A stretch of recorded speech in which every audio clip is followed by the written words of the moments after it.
Greetings, this is Mike, Whiskey Alpha 9 Papa India Echo, or in Australia, VK4EIE, with Ham Radio Deluxe, and I'm going to talk a little bit about what's in the 6.7.0391 release, which is available as of the first week of October. So I'm going to try to do more release announcements when we do these so that folks kind of can get a first-hand. It's one thing to read the release announcement that I send out, but quite another to have someone kind of talk you through it and walk through some of the features where necessary. If you find this video useful, click on the subscribe button down below and you'll be sure to get notified when we have new videos come out with new releases or how-to videos and things of that nature. So once you take care of that, I want to talk about what we're going to talk about here. I'm going to talk about what's in the 391 release.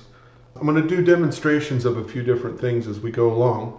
One of the things I want to demonstrate and spend some time on are the new work status indicators that we're including in this release. Quite often I get people saying, hey man, thanks for the release announcement. I didn't see anything that was interesting for me in there, so I'm just going to stay on the version I'm on.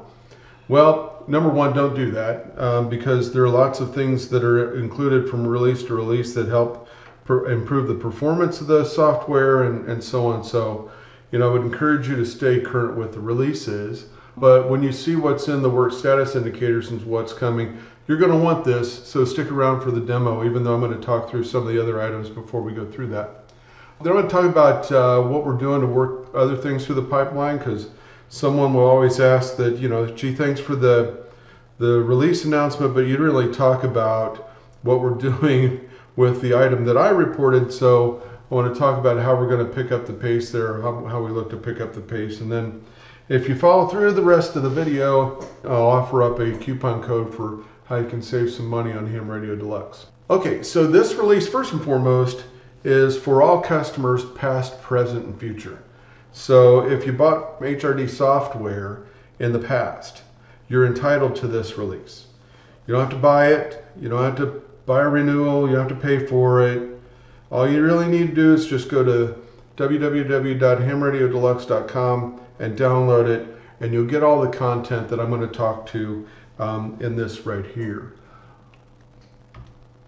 So what's in this release? So one of the things that I talked about in the past is that as we progress through the development backlog that we've got, and everybody's got one, we took the approach that 75 to 80% of the release content should be for correcting defects.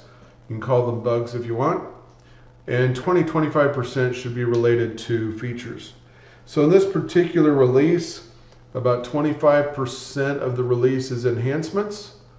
And enhancements being improvements to things that already exist. So if somebody has, we have alarms and somebody wanted new alarms and we add new alarms, it's not a feature, it's just an enhancement to something we've already got. Work status indicators are like that. It's something we've already got, we're improving them. It's an enhancement because now we're going to ask it to do something it's not done before, and it's related to something that's already in the software. So, and then we've got some of the defects that are in here, accounts for about 75% of the content, and you can see across some of the categories, of labels, and I'll talk to these things in more detail here in a bit.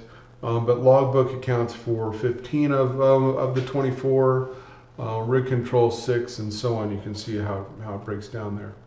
So I'm just going to kind of go into some of the topics and just kind of hit them, as we go. And we've done a lot of work in this release on things related to the FTDX 101 and the FTDX 10. So these are things that we learn as people start to use the software after we include things, and then they say, hey, wouldn't it be great if we didn't have to use fake it with WSJTX and JTDX? And so we've got that working now, so you can use split with those radios, and you don't have to use fake it anymore. And by the way, should thank Howard W6HDG and a number of the folks that participate in the development of WSJTX for helping us sort through some of those things there. But we resolved a number of other things. The main power slider now exists in both the 101 and the FTDX10. There's separate ones on the 101 for the D and the NP models. And mode tracking, we did some investigation into there. It's all working as expected. We added a number of new additional controls for the 101 and the 10, and you can see those listed there. Lots of good work went into this with the developers and the beta team on that one. There's still a few things that, if you go to the release notes, by the way, in releasenotes.hamradiodeluxe.com, you'll notice that there's a couple other things on the FTDX10 that we want to tend. For example, the S meter is full scale during tuning and transmitting. So, there's a few things we want to clean up there. But we felt that we had a lot in this release and we wanted to get it out to everyone straight away. For the ICOM radios, we added a missing mode button for the data mode for the IC9700, and we investigated some cases where the IC705 would hang under certain circumstances, so all those things are squared away. Also, the sub-mode frequency wasn't displaying when VFOB was selected in the TS590 with the Kenwood rig there, so that one's squared away. So QSL labeling, we've done a number of things, and so we've largely completed all that work. Now we're kind of getting to the point to where people are saying, hey, now that that's done, can you do a few of these other things? And I'm going to go through these things one by one here in a second and kind of help folks kind of see what we worked on here. But there were cases where if you had, let's say, 10, 15, or more QSOs with a given call sign than you can fit on a label, that it would print one label and then the QSOs that weren't included wouldn't show up on another label. So that's been resolved.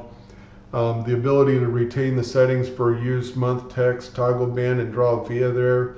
There were some cases where cosmetically, when you had page labels, it didn't display the correct number of labels per page. We need to talk about VIA, because VIA was getting clipped off the label. Okay, when I think about when multiple QSOs are printed on a label, let me go and I'm going to grab an example by going to filter V31JP with my friend Joe, and I'm going to look up his QSOs. I think I've worked him a bunch. And if I wanted to print all those, I could click any one of them and then do a Control A, and that highlights them all. Then I'm going to come down here to Print Labels. And let's say, for example, that I want to print these labels on a regular page. Let's say I want to use the Avery 5160. So now you can see that even though all 14 of these weren't going to show up on the same label because there were more labels than what you could get, more QSOs you can get on a label, now we see that they're spread across multiple labels until they all fit. Now if you use wider labels, it'll accommodate more QSOs on a given label. So that item's been resolved. And you can see where we do use month text, these things now are persistent. So let's talk about VIA. You could go into I'm going to actually just do this on this particular one. If you come over into the QSL, you'll find out who the QSL manager is. And it's good because it just says KA9WN. But what if it said KA9WN, Logbook of the World, EQSL, Club Log, or I'll put in OQRS, Bureau. I mean, do we really want to print all of that stuff on the label? And if we did, it's not going to fit. It's going to get truncated. So I'm going to save this just so I can show what it's going to look like, because what we ended up doing was we had to make some choices.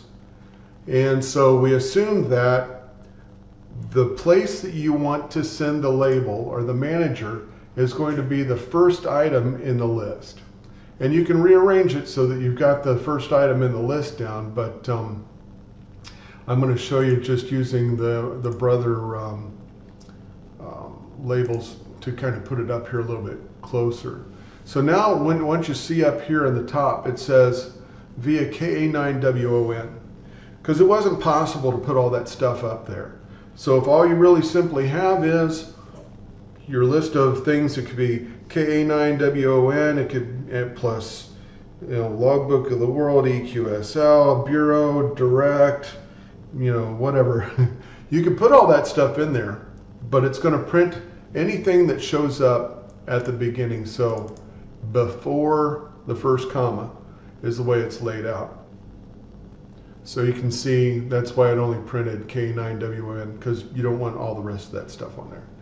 That's the compromise we had to make there. So just whenever you print your via on these things, just make sure that what the via you want to use is the first item in this via field in front of the first comma.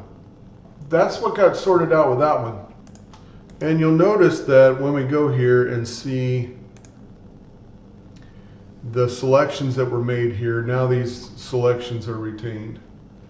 So that's good. What we haven't done yet, and it's a little tricky because we're dealing with external print drivers to Ham Radio Deluxe, we still need to make sure that we can save the settings in the printer driver. So for example, within your printer driver, let's say you've got a twin turbo printer that's got two labels on it, two label rolls, and you want to make sure that it always prints to the one on the right. Sometimes that's not always retained because we have to write back to the settings for the label in those cases, I think. So we're also going to have the ability to print only outgoing bureau labels and cards, so that, for example, if you want to highlight several hundred QSOs and you want the labels to print out only for the ones that are supported by the outgoing bureau and in the order in which they should be sent, that's what'll be coming soon. Okay, so a couple other things to talk about is modes and counties, and the counties award and the modes, and then the contest exchange. So let me show you what that's all about. Okay, first of all, if I go to my awards tracking and I come down to the U.S. Counties Award, very cool. We added this earlier this year. I can see how many counties I've worked. Some folks let us know that, hey, I've worked some counties that aren't showing up in the award. And one of the examples was in Florida. I'm going to scroll down to Florida. Miami-Dade wasn't showing up in the award. And so we made sure that it was because it had a hyphen in it. So that's all been squared away. And by the way, you can double click this and it'll take you down to the list of QSOs you've got with Miami-Dade. There you go. And then if you wanted to, you could highlight them, Control A, and go back to printing labels off of those guys if you wanted to. So that's how that works. Also in this release, we've added to the modes table Q65, which is down here. We've added FST4W. Now let's say, for example, for whatever reason, you don't have this one in here, so I'm just going to delete it. Okay, and then I'll come back in just to make sure I know that it's been deleted. And it's not in there, right? FST4W, but I can click on defaults up here, and it will pull down off our download site. It'll pull down all the modes, and then you're current with the modes. So if ever you want to make sure you've got the latest and greatest modes, you just go into the modes like I did, click on defaults, and it'll bring down the latest modes. The good news about this is we can do mode updates without generating a software release, and so that's really handy. And so the last thing I guess I would show you is, and I've got the example over here in a test log, we've updated the import-export logic for contesting. So now the contesting exchange goes into the right fields, and you can actually see them within the contest tab, and then numeric serial numbers are showing up here. So that was one of the things folks had asked us to do. Make sure they're shown, looks good, ready to go. Okay, so now for what I think is the exciting part. You may have seen some of it in my previous screen share, but we've created work status indicators for grid, state, CQ zone, ITU zone, and continent. And so in the phase one, or where we're at with these, they now show whether or not you need the grid, the state, the CQ or ITU zone or continent, regardless of band or mode. And the next release, and I'll talk about that again in a moment, it'll show these WSIs by band or mode. So over here you can see I've put all these over here on the right hand side. And so they're the ones between QRA, which is grid, all the way over to prefix. And if you want to add them, you would just come in here to Options, Layout, and these are the ones that say WSI prefix. County isn't included yet, and I'll get to that here in a moment. But you can put it there, but it won't do anything. Continent, ITU zone, CQ zone, state, and grid. These are the ones that were just added. So you can add them into your layout, and you can move them up or down or change the order of them if you want to. But now you've got these. Now with my log, I've worked pretty much every zone and state and all that stuff. You can see a few prefixes that are coming up that I haven't worked. And here's a grid that I haven't worked. Let's give this the test. I'm going to go up to Filter, and I'm going to get rid of this and do a reset and apply. So I've got all the QSOs up there. Now I'm going to come down here to Locator, which is what that is. And I'm going to say it starts with EL49. And I can see I've got no QSOs with EL49, but if I look down here for FN86, let's put in FN86. I can see that I have one with FN86, but since it's showing the yellow yield sign, I know that this is one that's not been confirmed. So as I come over here to the QSL tab, receive no, EQSL no, logbook of the world no. So that's why those show up that way. That's how the WSIs work. And so this is really exciting. People have been asking us for work status indicators for state for quite some time. And we're adding state, zones, continent, county, and you can see I've got county in here. It's also worth it to point out that you see some of these columns have blank spaces, or the double dash or blank spaces. The reason why they're blank is because the DX cluster information did not include data for that particular field. That's why all the county fields are blank, because there's no data about county in the DX clusters. There's data about locators or grids sometimes. Sometimes there's information about state, but sometimes there's not. The important thing to know is that we're not doing call sign lookups for every single spot that comes in. That's not practical. But the information that comes from the cluster does often include that information, and when it does, that's how we can use that information to show you the grids, states, zones, continents, and later county. So let's talk about county for a moment. In the release that follows this one, we're going to introduce something called HRD Alert. And the purpose of HRD Alert is to really give you an indication of what you need based on what data you're getting from third-party programs like WSJTX and JTDX. And it'll build a view of these signals within Logbook in a pane similar to DX Cluster that'll show you whether or not you have these call signs that are needed by band or mode, prefixes, grids, states, provinces, countries, CQ and ITU zones, continents, and it will also show counties. Now we're going to do this through a various variety of methods, so it all depends on the validity of the data coming in, but if the data contains zones and counties and things of that nature, we'll be able to show this to you. We'll have all the filters that would normally be associated with events like this, whether it's I only want to see people who are calling CQ, or I only want to see people calling QRZ, or I only want to see certain call signs, or I don't want to see call signs I've worked before, I only want to see them on this band, and I'd like audible alerts for these, and I'd like to know whether they participate in Logbook of the World and QSL. So all that's coming in the next release. I can't tell you when. I'd like to get it done as in short order, but we've gotten a lot of the functionality already in Logbook. What we need to do is get to the point where we can parse the data coming to and from things like WSJTX and JTDX.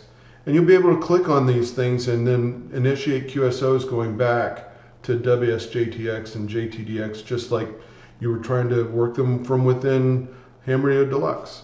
Then it comes down to what's the status of everything else. With this release, we reduced the development backlog by 5.8%.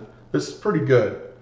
The nice thing about this is, for the last couple years, we haven't really broken anything that already existed, so that's great news. We're actually getting down to the items that we can actually, they're getting down to things that we can start reducing the total count, and that enables us to work at a faster pace.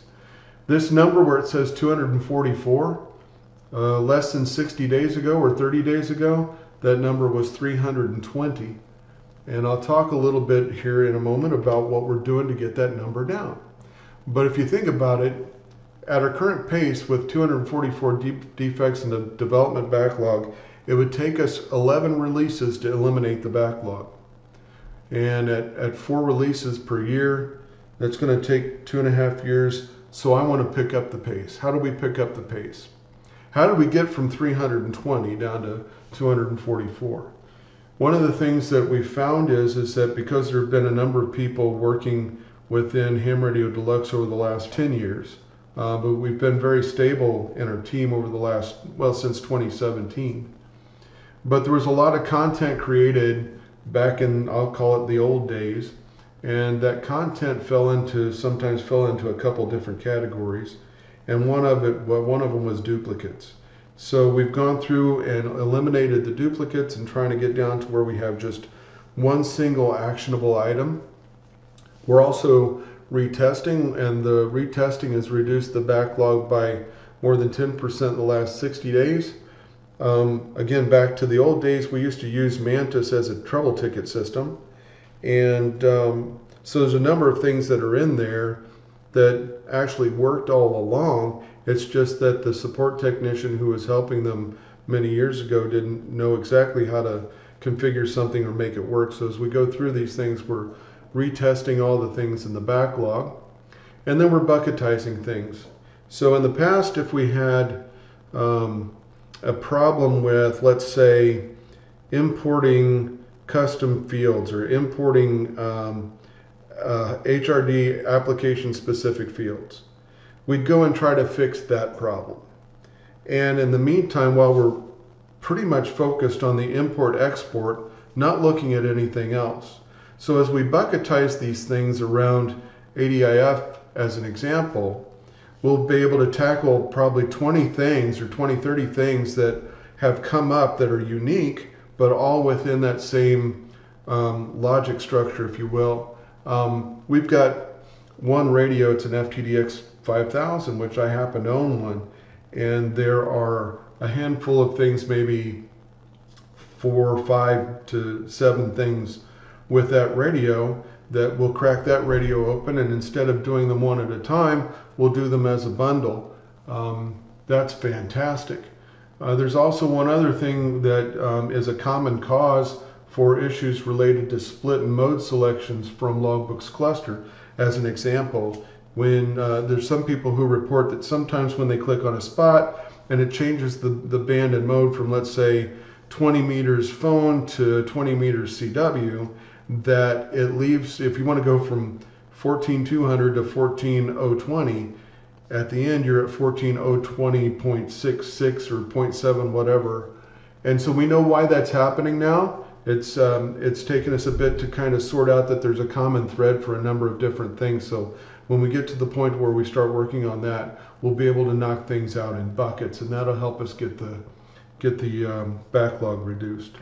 So I'm excited about that. If you found this interesting or helpful, please click the like button down below. Again, if you haven't subscribed, please do that, and you'll be kept up to date on the releases and how-to videos that we come up with in the future. Keep in mind that most things that you seek to understand or seek to find, you can go to support.hamradiodeluxe.com, do a search there. Pretty easy to find things there. All the manual is there. All the information about the how-tos are there generally. Then if you want to save 20% on Ham Radio Deluxe and you want to make your purchase, you can go to www.hamradiodeluxe.com.